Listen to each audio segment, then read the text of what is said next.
Welcome to the Next Normal Positive Friday. My name is David, and today we're talking about faith in the self, about trusting our future and accepting the past. And we've talked about love a lot in the last few sessions and about having a loving awareness in our intellect. But even before we can have that awareness, we have to have understanding, because that understanding is what allows us, what empowers us to be loving and detached. And what is that understanding that we need to have? Daddy Janki, who is the leader of the Brahma Kumaris for many years, and a great, great spiritual teacher, used to say in very simple terms that there were three things that we should understand. Number one, who am I? Number two, who is God? And number three, what must I do now? And so what are the answers to those questions for you? Who am I? We tend to think of ourselves as a physical body. We often think of ourselves that way, but is that the truth of who we are? Is there a deeper truth about who I am? Is there a truth of me as an eternal being, as a being that is full of wonderful qualities? And where do those qualities come from? Qualities that each one of us have, like love and truth, wisdom, joy and peace, innocence, purity, power. Where do they come from? Well, we actually inherit them. We inherit those qualities from our source that's God. God is an eternal being just like us. We are souls, and God is a soul as well, but a very special soul, a supreme soul,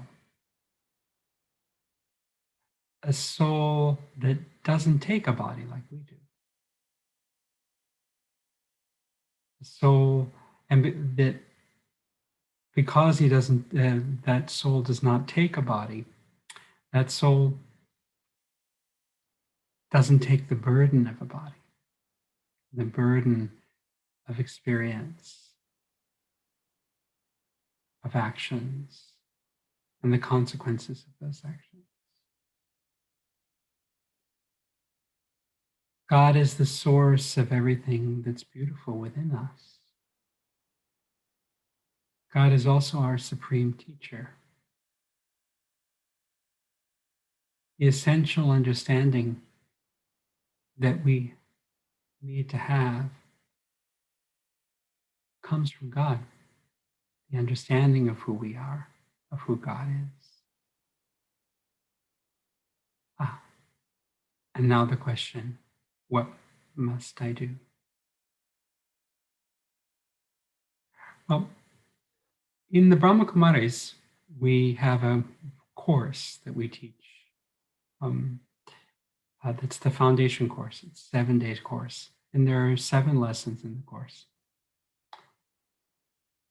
But the 3rd and 4th lesson are very important when understanding what must I do. The 3rd lesson is the lesson of karma. You know, you all probably have heard this word karma before. And karma, you know, we say that karma means action, actually, is the definition of it. But usually when you say karma, you're talking about the consequences of our action. And karma tells us that.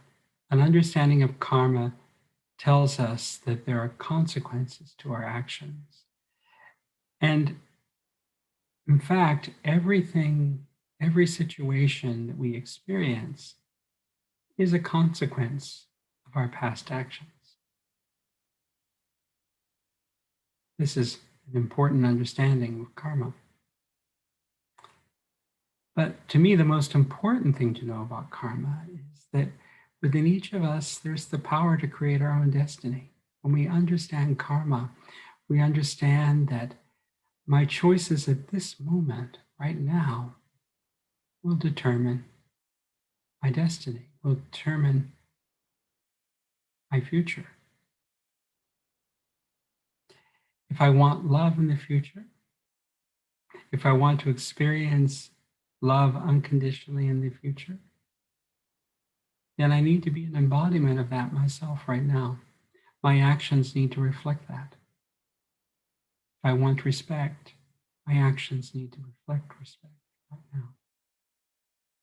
If I want peace, my actions, my thoughts, and my words need to reflect that peace. This is empowering because we understand that we can create the future for ourselves. And this relates so closely to our question for today, our topic for today, trusting the future and accepting the past. When we understand karma, it's easy to trust the future because we know that the future is within our power by the choice, choosing the actions that we make now, choosing that they are based in the highest virtues. Then we don't have to worry about the future. So what about the actions of the past? So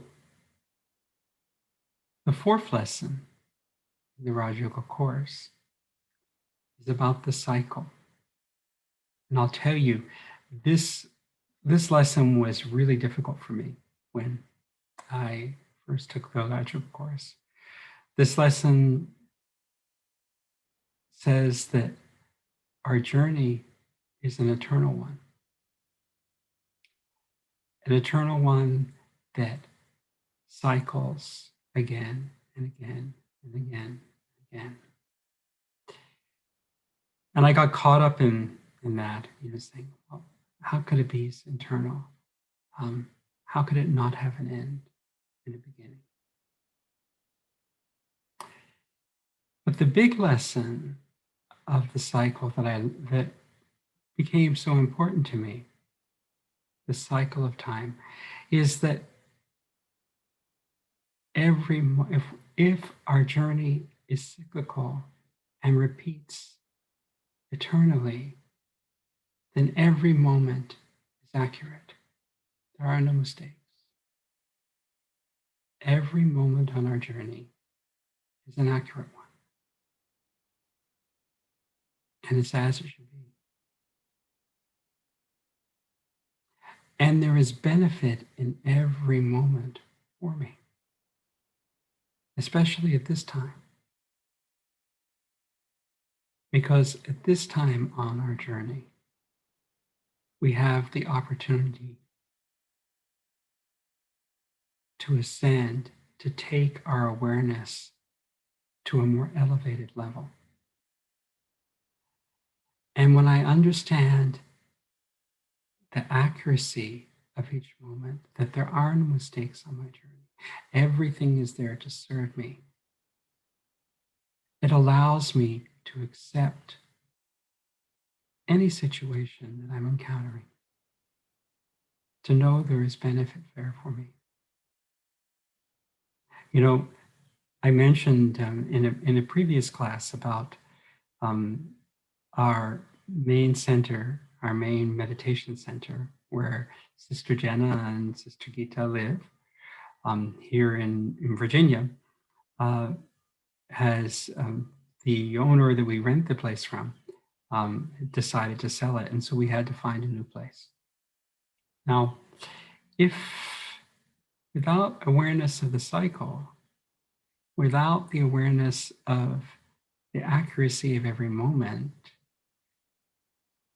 we could be tempted to take our mind spinning and say, whoa, why is this happening now? And what and why? And how are we going to find another place?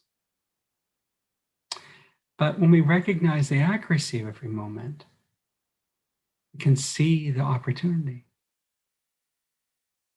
And when we allow ourselves to be open to the opportunity of every moment, we can claim the benefit of that moment. And I know Sister Jenna has talked about it, but within a month, not only have we found and purchased a new place, signed the contract on a new place, but it's going to be so much of an opportunity for us, even more so than the current place that we have. There'll be so much more of an opportunity to help and serve many, many, many souls at this new place. And it happened so quickly. The same day we found out about having to move, we found the new place. And then everything fell into place immediately after that. So when we accept our journey and understand the law of karma, we can trust our future. We can know that the future is an opportunity for us to claim even more. If we bring to that future, to this moment, actually, the qualities that we want in the future, if we bring that love, if we bring that peace, that joy, that wisdom to this moment, then I will reap that in the future. Okay? So trust, have faith in yourself. Know that you are this beautiful, eternal being that has inherited all of these wonderful qualities from your Supreme Source.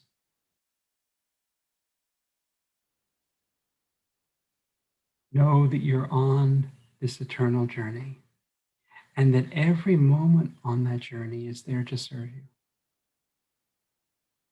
And we can claim what that moment offers when we respond to it with our highest qualities. So I mentioned today the Raj Yoga course. The Brahma Kumaris teaches a 7-day course in Raj Yoga meditation. It's a knowledge-based form of meditation. And it has empowered me in so many ways on this journey of more than 20 years since I was first introduced to Raj Yoga. And you too can claim that benefit as well. If you want to learn more about the Raj Yoga course, you can visit our website, meditationmuseum.org. And you can also go to our YouTube channel. Sister Jenna has done a wonderful video series of each of the classes in the Raj Yoga course. And you'll find them there on the Meditation Museum YouTube channel. I encourage you to visit that and claim benefit from that. Okay. So Knowledge, understanding is the foundation for a loving intellect. And especially when that knowledge is used in combination with introspection, with inner reflection. With inner reflection, we can churn that knowledge. We can refresh that knowledge and set the understanding, the points of understanding from that knowledge into our intention. We can reflect and see how that knowledge is manifested in our lives and how we can use that knowledge to empower ourselves and serve the world around us. And a wonderful tool of introspection is meditation. And we call it yoga. Often when you use the word yoga, people think of, of hatha yoga, where you do certain poses and positions. But yoga simply means connection. And so when we meditate, we're connecting with our original self, and through the awareness of that original self, we allow our mind to be with that supreme source. Okay? So should we close with a little meditation today? So we'll play a beautiful meditation from Sister Jenna called Free. I hope you enjoy it. Have a beautiful day, and we'll see you next time.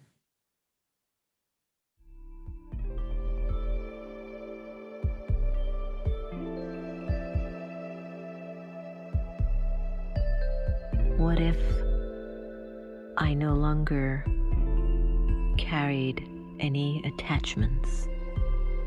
Attachments about who I think I am, or how someone else perceives me, or attachment to my country or my gender, attachment to a religion. What would it be like to be free of attachments to labels and to simply be loving? So just for a little while, I invite you to let go of attachments. What if I was no longer attached to my name? How does it feel? Let go of your attachment to your gender. You're no longer a man or a woman. Let go of your titles. Let go of your nationality. And experience yourself letting go of even your religion. Now let go of your body.